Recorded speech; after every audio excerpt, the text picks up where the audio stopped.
Hello everyone, and welcome to my Bold and Beautiful Today channel. I saw you at the party.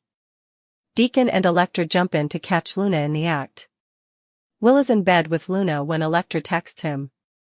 This is how all the drama unfolded after Will Spencer was in bed with Luna Nozawa when Electra Forrester texted him. Ivy Forrester and Electra were in their pajamas at the Forrester estate, discussing the wild party and how excited Will became. Electra didn't want Will intoxicated on their first date, but she did appear amused by his actions.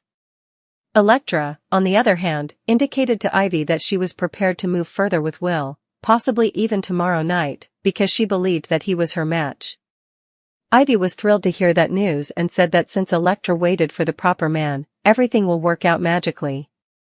B&B viewers get a glimpse of Will's blurry perspective as he grinned at Electra returning in Deacon Sharp's spare room. Will stripped down since he thought it was his girlfriend, but it was actually Luna wearing the same mask that Electra had worn previously. Will attempted to remove Luna's mask and continued to mutter Electra's name, but she first stopped him. Eventually, Luna became more passionate and took off the mask, which led to it ending up on the floor close to the bed. Luna managed to conceal her identity from Will despite the room's darkness and her position on the bed. She texted Will when she was back with Electra, telling him how much she loved him and how excited she was for tomorrow night. Despite seeing the text on Will's phone, Luna managed to hold his interest. Sheila was informed by Deacon Sharp about Will's intoxication and how he escorted him to the spare room to sleep it off. Sheila said that Deacon might have been better off sending Will home because he didn't eat enough to keep up with his booze intake. Deacon told Sheila that Will was okay sleeping there and that he updated Katie Logan on the issue. After a while, the conversation shifted back to Luna, and Deacon looked anxious to resume his private celebration with Sheila, apologizing for bringing up such a sensitive topic.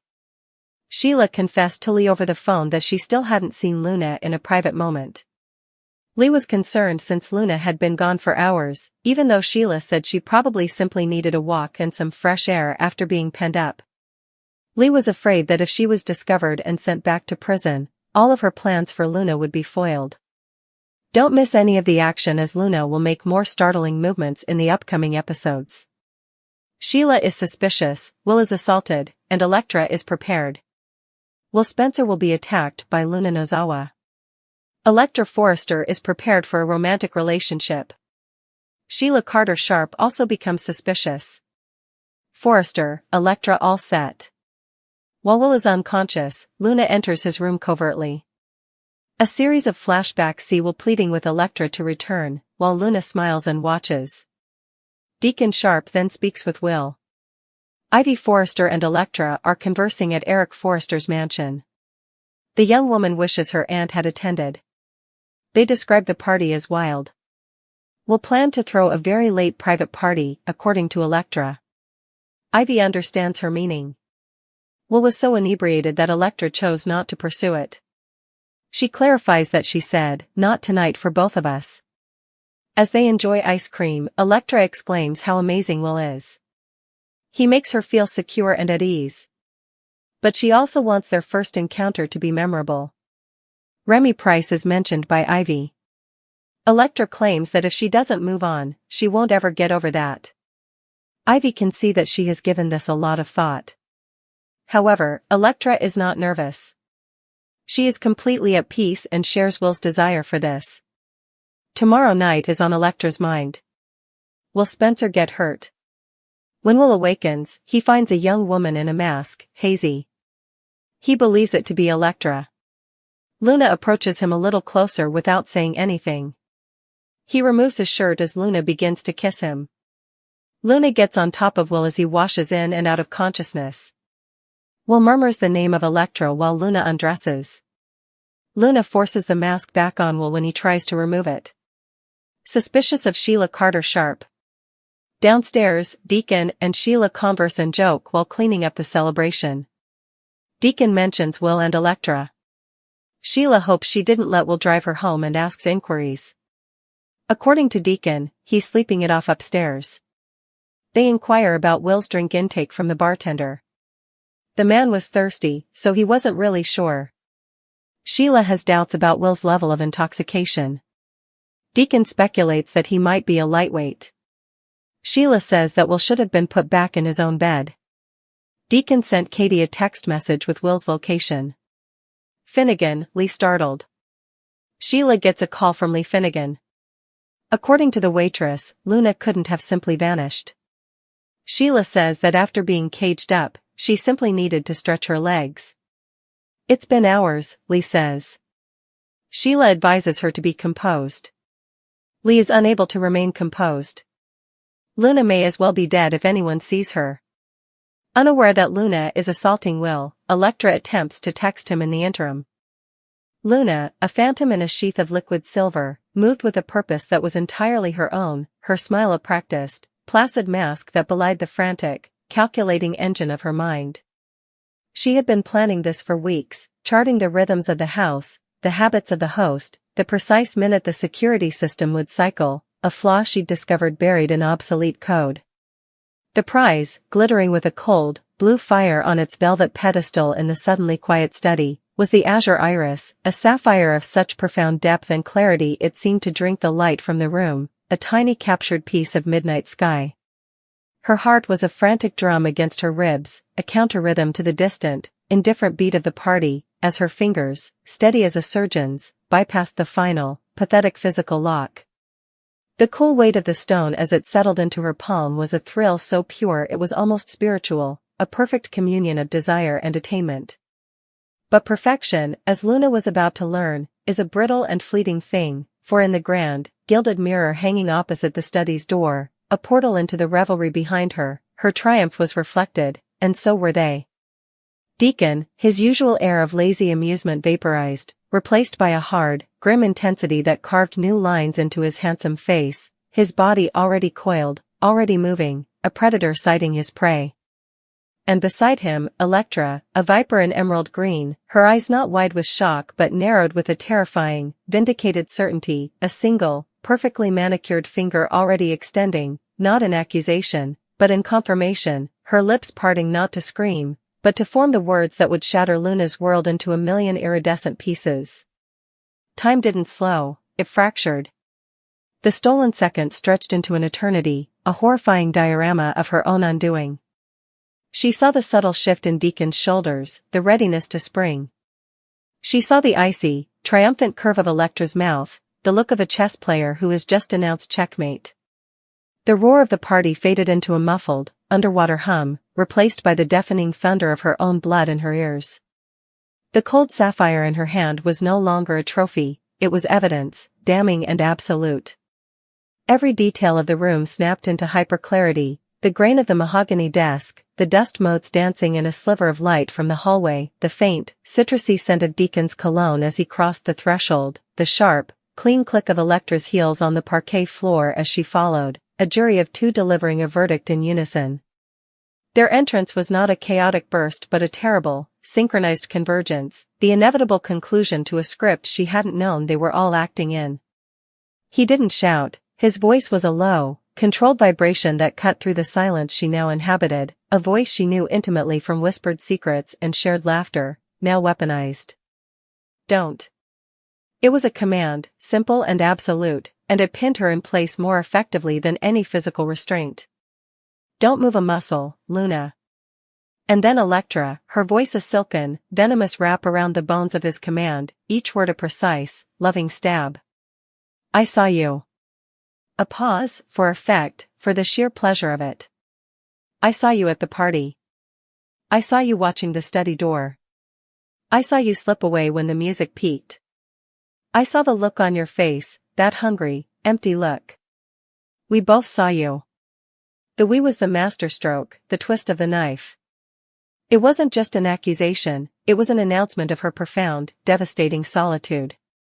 They had been a unit, a trio, a constellation of trust and mischief, and she had been orbiting them, believing herself the sun, only to discover she was merely a satellite, and they had been watching her descent all along.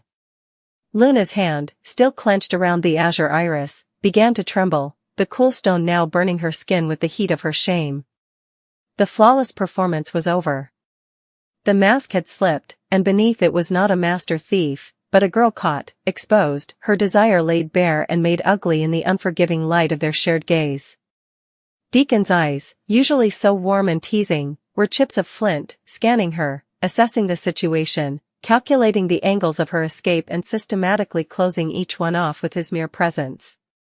Electra simply watched, a beautiful, chilling monument to righteous suspicion, her earlier words hanging in the air, not as a question, but as an irrefutable fact of the universe, "I saw you." And in that endless, suspended moment, surrounded by the ghostly echoes of the party's joy, Luna understood that she hadn't just stolen a gem. She had stolen their trust, their friendship, the very story they had all built together. And as Deacon took another slow, deliberate step forward, his hand outstretched not in anger, but in a profound and heartbreaking disappointment, the true weight of what she had done finally settled upon her, heavier and far more cold than any sapphire could ever be. The heist was over. The interrogation was about to begin, not in a police station, but right there, in a room that smelled of old books and betrayal, with the pulsating beat of a world that no longer included her thumping helplessly on the other side of the door. Will had been synchronizing his own breathing with, teetering on the precipice of a dreamless sleep. The world had shrunk to this perfect, warm capsule of cotton sheets and shared body heat, a silent testament to a quiet, uncomplicated love that felt, in this moment, as vast and deep as the night sky. It was a peace he had worked for, a stillness he felt he deserved after years of noise, and he sank into it, into her, his fingers gently tracing the line of her spine beneath the sheet, a silent promise of tomorrows. And then, the world ended not with a bang, but with a buzz. A single, muted vibration from the nightstand, a tiny seismic event that shattered the cathedral quiet of the room. His phone screen, face down on the wood, flared to life, casting a sickly, electric blue aura across the ceiling. Will's eyes, heavy with almost sleep, snapped open. His heart, a moment ago a sluggish, contented drum, gave a single, hard thump against his ribs, a prisoner pounding on the bars of its cell. He knew, with a certainty that was both terrifying and exhilarating, who it was. No one else texted at this hour. No one else had this particular, devastating timing. It was a signature, a calling card. Electra. He remained frozen, a statue in the moonlit bed, every muscle tensed not for movement but for the unbearable act of staying perfectly, deceitfully still. The weight of Luna's arm on his chest, once a comfort, now felt like an anchor chaining him to the ocean floor while a storm raged on the surface.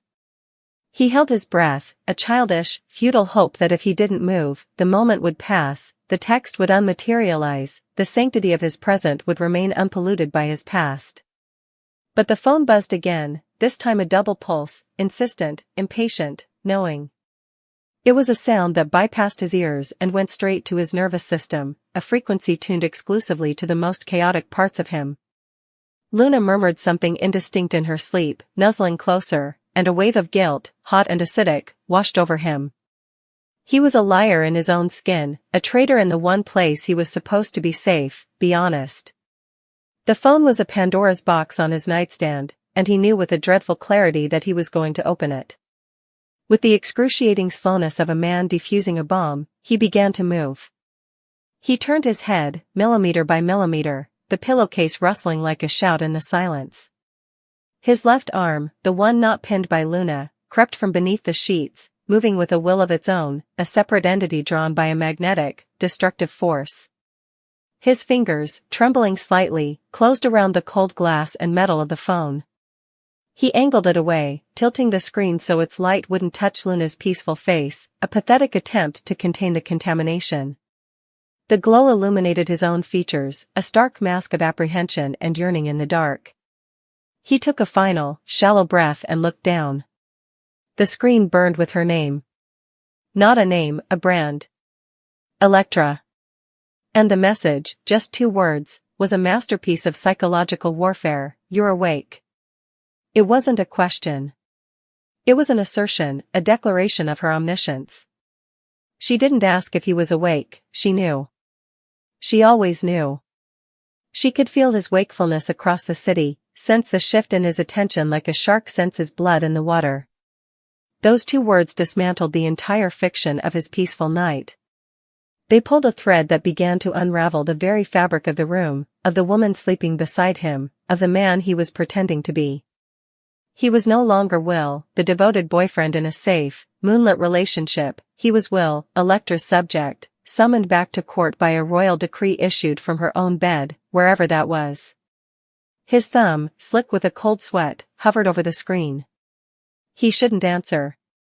Every sane, self-preserving neuron was firing, screaming at him to put the phone down, to turn it off, to roll over and pull Luna closer and forget.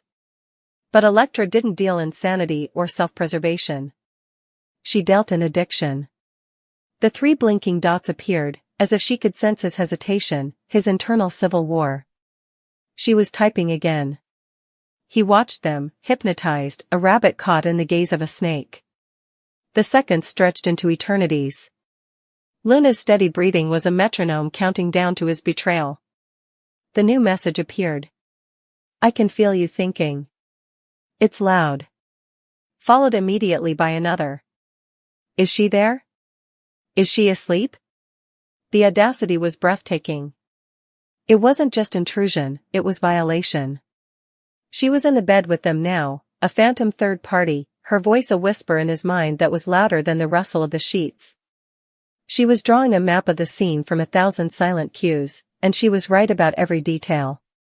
He felt exposed, flayed open. His fingers moved before his mind could stop them, typing a single, damning word, yes. It was a surrender. That one word was a key turning in a lock, opening a door he had sworn was sealed forever. He had acknowledged her. He had confirmed her reality, and in doing so, had made Luna's reality, the warm, breathing woman beside him, seem suddenly, terrifyingly fragile. The response was instantaneous. I knew it. Tell me what she's wearing. This was Electra's genius, her cruelty, her art. She didn't want to know about him. She wanted to use him as a camera, a puppet, to force him to objectify the very intimacy he was betraying, to make him complicit in the desecration. It was a command to hold 2 opposing truths in his hands at once, the soft, trusting warmth of Luna, and the cold, demanding text from Electra.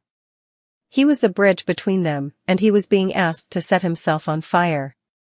He looked at Luna, really looked at her, the delicate fan of her eyelashes against her cheek, the parting of her lips, the absolute vulnerability of deep sleep. And he began to type, his thumb a clumsy traitor on the glass, describing the strap of her chemise, the way her hair fanned across the pillow, a clinical inventory of the piece he was shattering for a woman who offered only beautiful, exhilarating chaos. Each word he typed was a nail in the coffin of his current life, and with every key pressed, a part of him hated himself and a larger, darker part felt more alive than it had in months, electrified, seen, and utterly, hopelessly known by the one person who could destroy him completely. The moon continued to shine on Luna, oblivious, while the blue light of the phone illuminated the end of one world and the terrifying, irresistible resurrection of another, all while he lay perfectly still between them. Focused on Electra, who moved with an unnerving, preternatural calm, her hand steady as she wrung out a cloth in a basin of tepid water, her movements not those of a frantic caregiver but of a strategist preparing her pieces for the final, decisive move on a chessboard. She was ready, a state of being so absolute it was terrifying. Her readiness wasn't the anxious anticipation of a rescue but the cool, collected preparedness of a hunter who had just seen her prey stumble into a carefully laid snare, and every glance she cast his way, every murmured, just rest now, Will, was less a comfort and more an assessment of a weapon being checked for flaws before it was called upon to fire. This readiness, this terrifying equipoise, did not escape the notice of Sheila, who stood silhouetted in the grimy window, her arms crossed tightly over her chest as if holding herself together against a rising tide of skepticism, her gaze flicking between Will's broken form and Electra's performative ministrations, her intuition screaming a silent alarm that this entire tableau was wrong, profoundly and dangerously wrong. Sheila saw what Will, in his pain-addled haze, could not, the too perfect timing of Electra's arrival in that alley, the absence of any real surprise in her eyes when she found him, the way her story of just happening to be nearby unraveled at the edges like cheap scene when examined under the harsh light of logic, and Sheila's suspicion was a live wire in the room, sparking and crackling with unasked questions. why had they targeted Will? What did he have, or what did he know, that was worth this kind of violence? And most importantly, what was Electra's real stake in this, her motivation for swooping in to play the angel of mercy when her every fiber thrummed with the energy of a puppeteer? Will, for his part, drifted in a fog of agony and narcotic confusion, the pain a thudding, nauseating drumbeat that synced with the rain hammering on the tin roof, but beneath the physical misery, a colder dread was coiling in his gut, a memory struggling to surface through the murk, a flash drive pressed into his hand by a frantic man with terrified eyes, a string of numbers muttered in a breathless gasp, a promise extracted just before the thugs descended, and now that piece of cold, hard plastic felt like a brand in his pocket, the secret it contained a weight threatening to crush his already broken ribs. He knew, on some primal level, that the assault was no random act of street violence, it was a message, a professional and brutal extraction attempt, and the fact that he was still alive was either a monumental failure on their part or, more chillingly, part of a plan he couldn't yet decipher, and into this void of fear and uncertainty stepped Electra, not as a savior but as a new variable, her presence both a relief and a deeper mystery. She offered no explanations, only efficient care, her silence more ominous than any reassurance could have been, and he could feel her readiness like a static charge, a potential energy waiting to be unleashed, and he was too broken to do anything but be its object, its catalyst, or its victim. Meanwhile, Sheila's mind was racing, connecting dots that Electra seemed so intent on leaving unconnected. She remembered the late-night phone calls Electra would take in hushed tones, the sudden influx of cash that bought her new clothes and this very cabin, the cryptic comments about a big score that would set her free from their dead-end world. She watched Electra dab at the cut on Will's brow, her touch just a little too clinical, her empathy just a little too perfectly performed, and Sheila knew, with a certainty that chilled her to the bone, that Electra wasn't here to help Will, she was here to secure the prize. The assault on Will wasn't a tragedy she had stumbled upon, it was the opening act of a play she had helped write, and her role was to be the comforting heroine who would earn his trust, learn his secret, and then disappear with the spoils, leaving both Will and Sheila to face the consequences. Sheila's suspicion hardened into a cold, sharp resolve. She would not let this happen. She would play along, she would be the concerned friend, she would fetch more water and more bandages, but all the while, she would be watching, waiting for Electra to slip up, to reveal the true game afoot.